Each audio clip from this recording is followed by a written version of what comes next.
Seorang pria berumur 8 tahun diamankan Polres Sleman lantaran membawa lari anak gadis yang masih duduk di bangku SMA. Pria tersebut membawa pergi gadis berumur 15 tahun itu ke Surabaya 1 bulan lamanya. Rentetan kejadian bermula saat pelaku yang bernama Yudi alias Danu, warga Godean, berpacaran dengan seorang gadis sejak Oktober tahun lalu. Sebut saja gadis itu bernama Pipit. Suatu ketika, pada tanggal 29 Juli dini hari, nenek Pipit hendak ke kamar mandi. Akan tetapi si nenek tak bisa membuka pintu kamar mandi lantaran ada orang yang masih berada di dalamnya.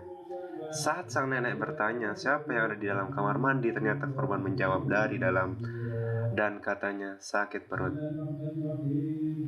Ujar Kanit Perlindungan Perempuan dan Anak Polres Ibda Eko Haryanto. Karena merasa curiga, si nenek lantas mendobrak pintu kamar mandi.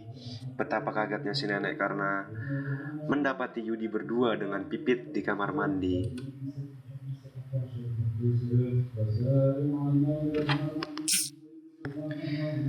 Setelah dimarahi, Yudi lantas pergi meninggalkan Pipit dan sang nenek.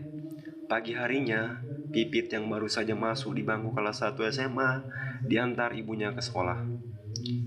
Memang kesehariannya korban diantar jemput tiap ke sekolah. Dia diantar ibunya, lalu dijemput oleh kerabatnya. Siang hari saat dijemput, kerabatnya tak mendapati korban. Ditunggu hingga sekolah sepi, korban juga tetap tidak nampak. Cerita Eko. Sang ibu dan neneknya mendapat Pipi pergi dengan Danu, kekasihnya. Keluarga mulai khawatir karena Pipit tak kunjung pulang dan ponselnya pun tak aktif.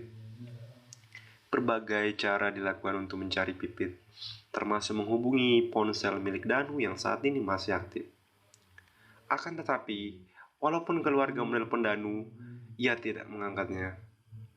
Selang 1 hari, Pipit tak kunjung pulang. Akhirnya pihak keluarga melaporkan ke polisi perihal anaknya yang hilang. Polisi yang mendapat laporan itu lantas melakukan penyelidikan untuk mencari keberadaan Pipit dan Yudi. Selang 1 bulan, petugas mendapat informasi sepasang kekasih itu berada di Surabaya dan lantas melakukan penjemputan atas mereka. Ternyata mereka berada di Surabaya, bekerja di warung makan di sana. Tambah Eko.